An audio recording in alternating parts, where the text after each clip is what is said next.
Ketika seluruh dunia masih sibuk dengan potensi adanya perang nuklir, cyber warfare, dan bahkan perang dunia ketiga. Namun realitas yang terjadi, Sudan masih tertekan akan pembantaian kemanusiaan. Dan seluruh dunia masih menutup mata. Dapatkah Anda bayangkan ketika pemerintah Anda sendiri sudah tidak peduli dengan rakyat-rakyatnya? Kalian hanyalah seperti bidak-bidak kosong yang tidak bernyawa.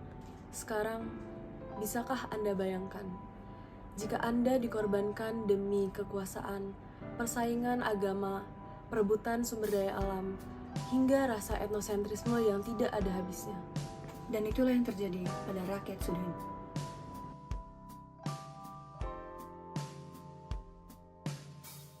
Negara yang luas, 3 kali ukuran Prancis, dengan populasi hampir 47 juta jiwa, saat ini menghadapi bencana kemanusiaan yang sangat dahsyat. Bahkan, menurut UN OCHA, United Nations Crisis Response Agency, sekitar 25 juta orang yang setara dengan populasi Australia tidak dapat bertahan hidup tanpa bantuan kemanusiaan.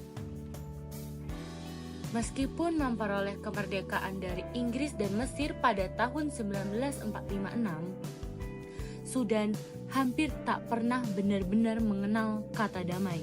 Tidak seperti Suriah dan Afghanistan, Sudan telah berperang dengan dirinya sendiri bahkan sebelum menjadi sebuah negara. Karena di Sudan terjadi perang saudara terpanjang dan terlama di dunia.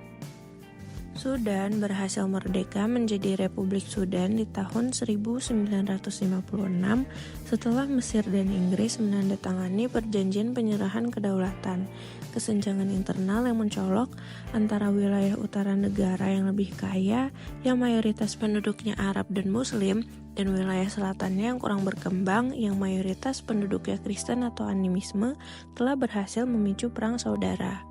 Perang saudara pertama di Sudan dimulai pada tahun 1955, beberapa bulan sebelum Inggris melepaskan Sudan dari kekuasaan kolonial yang berakhir dengan perjanjian Addis Ababa pada tahun 1972 yang berisi pemberian otonom kepada wilayah selatan. Namun, perdamaian itu hanya sementara. Perang lain yang lebih lama dan lebih mematikan dimulai 1 dekade kemudian. Pada 1983, Perang Saudara Sudan kedua meletus. Pemerintah di Khartoum mencabut otonomi selatan dan memaksakan penerapan hukum Islam Syariah. Perang ini hingga tahun 2005 menewaskan hingga sekitar 2 juta orang dengan dokumentasi yang luas tentang kelaparan dan kekejaman.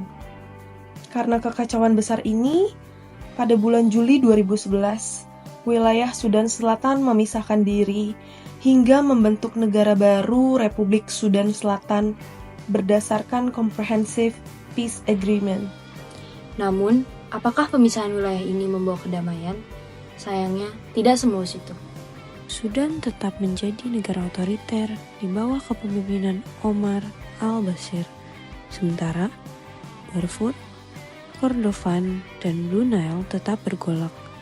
Kekuasaan militer dan paramiliter terus mencengkram politik.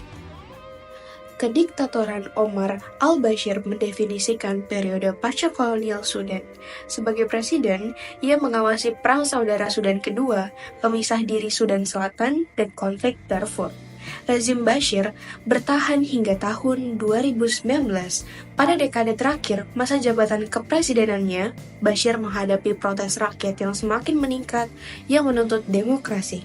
Revolusi tersebut berpuncak pada kudeta pada April 2019 yang dilakukan bersama SAF dan juga RSF.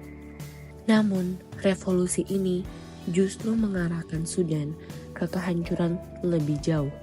Karena Jenderal Abdel Fattah al-Burhan, kepala angkatan bersenjata dan presiden negara tersebut yang berasal dari SAF, Sudanese Armed Force, dan wakilnya sekaligus pemimpin pasukan dukungan cepat RSF, Jenderal Mohamed Hamdan Dagalo yang lebih dikenal sebagai Hemeti, tidak setuju dengan arah negara tersebut dan usulan rakyat untuk bergerak menuju pemerintahan sipil. SAF dan RSF ini sangat problematik karena mereka bahkan mengatur kudeta terhadap Abdallah Hamdok, yaitu seorang Perdana Menteri dari sipil pada Oktober 2021 dan menangguhkan konstitusi. Akibat hal ini, demonstrasi massa yang menuntut pengembalian kendali sipil meningkat di Khartoum. Poin yang memicu ketegangan adalah rencana untuk memasukkan RSF yang beranggotakan 100.000 orang ke dalam Angkatan Darat dan siapa yang akan memimpin pasukan baru tersebut. SAF menyerukan integrasi RSF ke dalam Angkatan Bersenjata Sudan yang sah di bawah kepemimpinan sipil.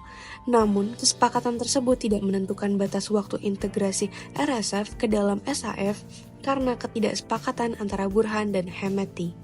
Kedua pemimpin tersebut melewatkan batas waktu awal tahun 2023 untuk menentukan ketentuan pelaksanaan perjanjian yang menunjukkan ketegangan atas hubungan RSF dan juga SAF dan masa depan kedua pasukan sebagai bawahan pemerintahan sipil terpilih. Seiring berlalunya waktu, perebutan kekuasaan antara SAF Burhan dan RSF Hemeti terus menghambat upaya transisi demokrasi di negara tersebut. Pada awal April, pasukan SAF berbaris di jalan-jalan Khartoum dan tentara RSF dikerahkan di seluruh Sudan. Pada tanggal 15 April, serangkaian ledakan mengguncang Khartoum disertai dengan tembakan senjata api yang hebat. Pimpinan SAF dan RSF saling menuduh sebagai pihak yang melepaskan tembakan terlebih dahulu. Pada awal tahun 2024, tentara merebut kembali pusat omdurman dan mereka mendapatkan kendali atas penyiar negara di sana. Pada beberapa bulan terakhir di 2025, tentara juga telah memenangkan kembali kendali hampir total atas negara bagian penting Gezira. Kehilangannya di RSF pada akhir tahun 2023 juga merupakan sebuah pukulan yang besar yang memaksakan ratusan ribu warga sipil meninggalkan kota utamanya, Wad Madani, yang telah menjadi pusat layanan kemanusiaan dan tempat berlindung bagi mereka yang melarikan diri dari konflik di bagian lain di negara tersebut. Perhatian kini tertuju pada serangan tentara di pusat Khartoum, wilayah yang mencakup sebagian besar kementerian pemerintahan dan lembaga keuangan. Merebut kembali istana presiden adalah kemenangan simbolis, karena istana tersebut memiliki signifikansi historis dan politis yang besar. Sudan adalah negara dengan populasi pengungsi internal terbesar di dunia, yang setengahnya berusia di bawah 18 tahun.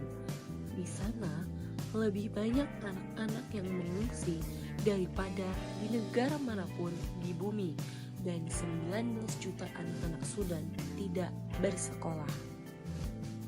Selain memicu pengungsian besar-besaran, kedua belah pihak dalam konflik tersebut dituduh melakukan kejahatan perang, di mana pada hari-hari awal perang, BBC menemukan bahwa kedua belah pihak telah melancarkan serangan udara dan tembakan artileri ke rumah sakit pada saat pasien dan dokternya masih di dalam gedung. PBB juga mengatakan perang tersebut telah memicu krisis kemanusiaan terburuk di dunia. Menurut Action Against Hunger, hampir 25 juta orang Sudan membutuhkan bantuan pangan. Bahkan sebelum perang dimulai, Sudan merupakan salah satu negara termiskin di dunia. Sebanyak 46 juta penduduknya pada tahun 2022 hidup dengan pendapatan tahunan rata-rata dengan total $750 atau setara dengan 600 euro per kepala. Dan di bulan April 2023, konflik yang meletus di Sudan mengakibatkan krisis pengungsian terbesar di tahun ini, dengan 6,1 juta warga Sudan mengungsi ke daerah lain di dalam negeri dan 1,5 juta orang mencari keselamatan di luar negeri. Sudan nyaris tak terdengar di berita utama di berbagai media di seluruh dunia. Konflik yang terjadi di Sudan adalah forgotten war, perang yang dilupakan oleh masyarakat dunia. Namun, di tengah kehancuran itu, harapan tidak pernah mati. Justru dari lapisan masyarakat terbawah, lahir perlawanan paling rumit, yaitu perlawanan dalam perdamaian. Di tengah kekosongan ini, kekuatan alternatif bermunculan. Sudanese Resistance Committees, warisan dari protes anti-diktator Bashir 2019, kini bertransformasi menjadi jaringan Emergency Response Rooms atau ERRs. Lebih dari 600 ERR kini aktif membantu dalam melayani makanan, air, layanan medis, perlindungan, hingga dukungan psikososial bagi jutaan warga Sudan. Bahkan menyediakan layanan trauma dan reunifikasi keluarga terdampak konflik. Di wilayah separatis dan pengungsian seperti Chad, kelompok lokal Safe Haven menjalankan dapur publik untuk 4.500 keluarga per hari, serta intervensi psikologis dan reuni anak-anak yang terpisah dari keluarganya. Namun, perjuangan rakyat ini belumlah cukup. Banyak ERR dan dapur komunitas tutup karena kekurangan dana, terutama setelah pembekuan bantuan dari USAID. Sementara di luar sana, aparat militer SAF bahkan menarget relawan, menyebut mereka sebagai bekerja sama dengan RSF. Inilah momentum bagi masyarakat internasional untuk mendukung, melihat, dan peduli dengan Sudan. Inilah momen nyata kita untuk bergandengan tangan, bersolidaritas nyata, peduli dengan kemanusiaan. Ini bukan hanya soal konflik internal, tetapi soal hak-hak kemanusiaan yang dilecehkan dengan paksa, untuk menentukan masa depan anak-anak di Sudan, untuk perempuan-perempuan yang direnggut haknya, untuk etnis dan bahkan agama minoritas yang direndahkan tanpa ampun. Kemanusiaan tidak melihat siapa yang berkuasa, tetapi menghargai nyawa setiap yang hidup di dunia. Inilah bentuk paling nyata dari peace building, membangun perdamaian dari masyarakat sebagai gerakan akar rumput, bukan dari elit, bukan dari pemimpin tertinggi, apalagi keinginan negara lain. Bukan hanya menghentikan konflik, tapi membentuk budaya baru yang menolak kekerasan sebagai solusi. Gerakan perdamaian bukan soal melawan militer dengan kekerasan serupa, tetapi bagaimana kita semua bergandengan tangan bersama mencari keadilan, kebutuhan dasar, serta keutuhan sosial.